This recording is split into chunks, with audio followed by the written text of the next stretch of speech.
அனைவருக்கும் வணக்கம். ஹோலி பண்டிகை என்று ஒரு துயர சம்பவம் ஒன்று கார்னிகோபாரில் நடைபெற்றிருக்கிறது.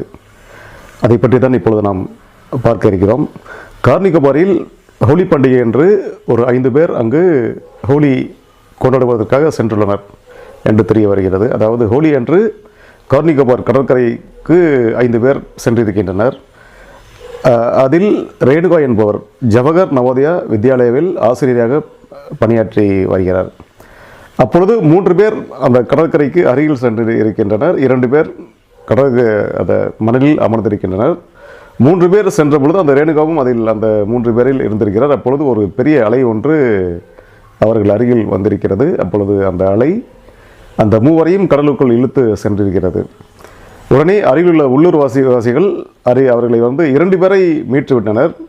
ஆனால் ரேணுகா என்பவரை கடலுக்கு ஆழமான அலைக்கு இழுத்து செல்லப்பட்டார் என்று தெரிய வருகிறது.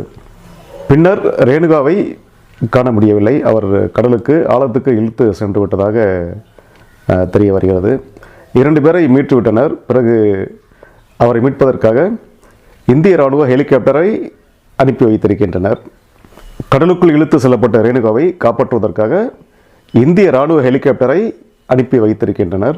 பின்னர் ஹெலிகாப்டர் மூலமாக தேடுதல் வேட்டை நடைபெற்று பின்னர் ஹெலிகாப்டரில் அவரை மீட்டு அருகில் இருக்கும் பிஜேஆர் ஹாஸ்பிட்டலில் அவரை சேர்த்திருக்கின்றனர்.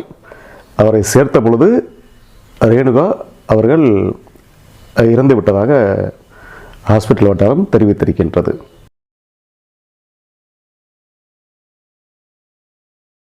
ரேணுகா ஜேஎன்வி ஜவஹர் நவோதயா வித்யாலயாவில் ஆசிரியராக பணியாற்றி வருகிறார். அவருக்கு கார்னிகோபாரில் உறவினர்கள் அங்கு யாரும் கிடையாது.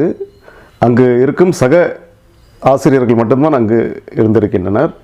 அவரது உறவினர்கள் இங்கு இருக்கின்றனர். ஸ்ரீ விஜயபுரத்தில் ஹைடோவில் இருந்திருக்கின்றனர்.